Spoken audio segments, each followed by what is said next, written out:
Obrigado, senhor presidente.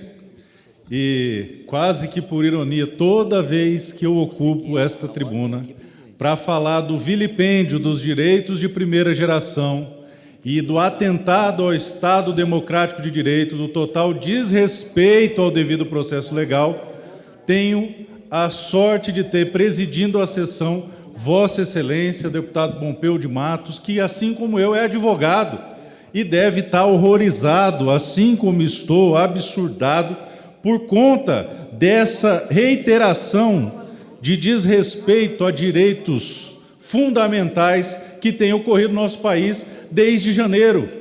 Esteve hoje nesta casa, na Comissão de Segurança Pública, o ministro dos Direitos Humanos, que tem um currículo invejável, o qual respeito pela sua vida acadêmica e formação profissional. No entanto, lhe direcionei uma solicitação e uma pergunta. Qual a solicitação?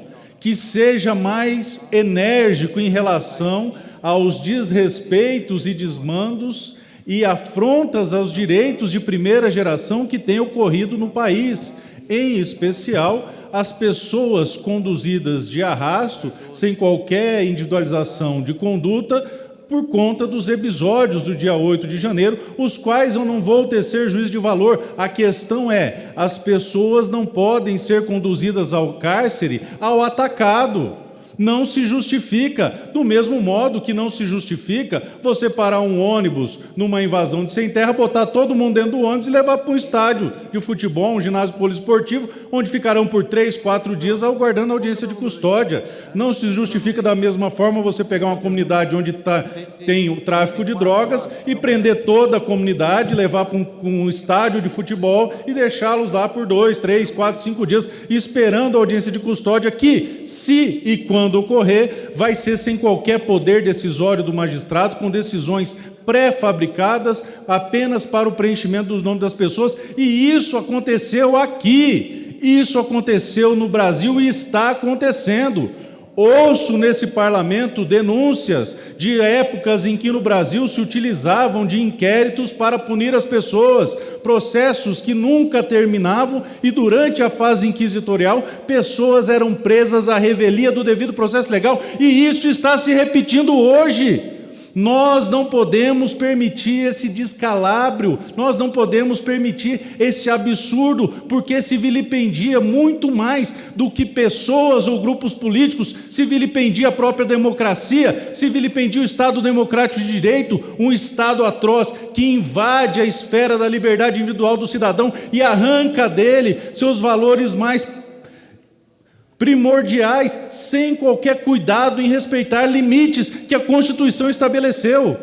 Perceba, senhor presidente, que não é um reclame nem de direita nem de esquerda, é algo universal, porque supondo que algum dia os ventos mudem e o tirano maior do país resolva perseguir os parlamentares do governo, que força impedirá esse homem de levar ao cárcere pessoas simplesmente porque discordaram de alguma coisa ou simplesmente porque estavam em determinado lugar? Onde está o princípio do juiz natural? Onde estão outros tantos princípios que estão sendo desrespeitados?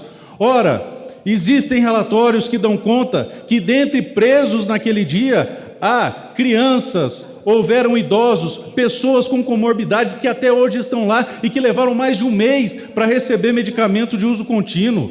Há relatos de pessoas que não sabiam sequer porque estavam sendo presas, porque de modo atroz e sorrateiro pararam-se o ônibus na frente dos quartéis, falaram: vocês serão levados para um lugar seguro. Ocasião em que estavam levando essas pessoas ao cárcere de forma ardilosa, o que afronta a Convenção Interamericana de Direitos Humanos. Muito mais que isso, prisões preventivas foram mantidas de forma injustificada, pessoas sem colchões, sem coberta, mulheres tendo que dividir com mais de uma centena de mulheres um mesmo banheiro, ou ainda pior, ter que fazer escampo de absorvente sem poder manter a sua higiene pessoal. Isso é um absurdo, isso mancha, traz uma mácula ao devido processo legal do nosso país, uma mácula indelével que será dita pelos meus filhos e pelos filhos dos meus filhos, lembrando o dia que o Brasil reviveu uma ditadura atroz e abjeta. Nós não podemos permitir. Temos hoje, presidente, dentro do parlamento, um colega deputado preso com uma tornozeleira eletrônica, sem submeter isso ao parlamento.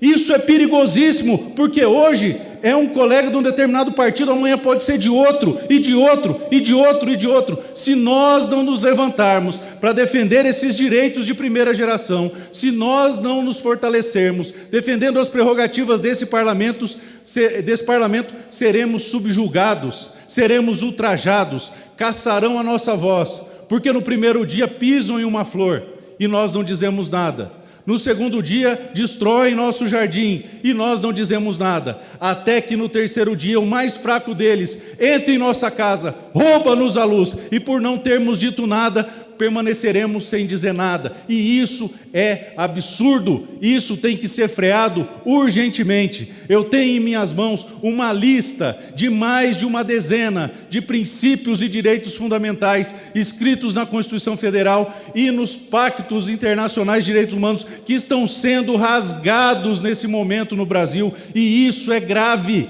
é gravíssimo. Além desse ponto, senhor presidente, alertei ao senhor ministro, que tem uma biografia impecável, que corre o risco, por estar ao lado de um governo que não se manifestou contra a ditadura da Nicarágua, que já foi refutada e repreendida pela própria ONU por mais de 50 países, e, segundo a própria ONU, tem tido atitudes similares ao nazismo, que o próprio ministro criticou de forma magistral em sua tese de mestrado. No entanto, não me concedeu essa resposta. Então, de forma muito respeitosa e para contribuir com o debate, eu espero que essas palavras cheguem ao ouvido do ministro por duas razões: para que ele se posicione de forma firme, não favoráveis à ideologia A, B, C ou D, mas favorável aos direitos e garantias fundamentais, os tais direitos de primeira geração, pensados na Constituição Federal para segurar, impedir a sanha punitiva e descontrolada de um Estado totalitário. E, mais uma vez, eu reitero a minha pergunta ao ministro: ministro, o senhor é um ministro de Estado ou o senhor será um ministro de governo? O senhor quer ser lembrado à posteridade como ministro de Estado ou lembrado como ministro de governo? Porque, como especialista e doutor na questão dos direitos humanos que sabe que a Nicarágua é um regime totalitário e sabe que querer dialogar e manter relações com esse regime totalitário que se assemelha ao nazismo, segundo as próprias palavras da ONU, mancha de forma indelével alguém que pretendeu defender os direitos humanos. Senhor presidente, eu agradeço imensamente a sua bondade de me dar a palavra e desejo a todos uma boa noite. Deus os abençoe. Muito obrigado, deputado Marcos Polon. Próxima inscrição, deputado Raymond. Não está presente. Deputado Bongás, pelo PT do Rio Grande do Sul. Quando o deputado Bongás vai à tribuna, a deputada Jaque Rocha, do PT Espírito Santo, 1 minuto para sua manifestação. Muito obrigada.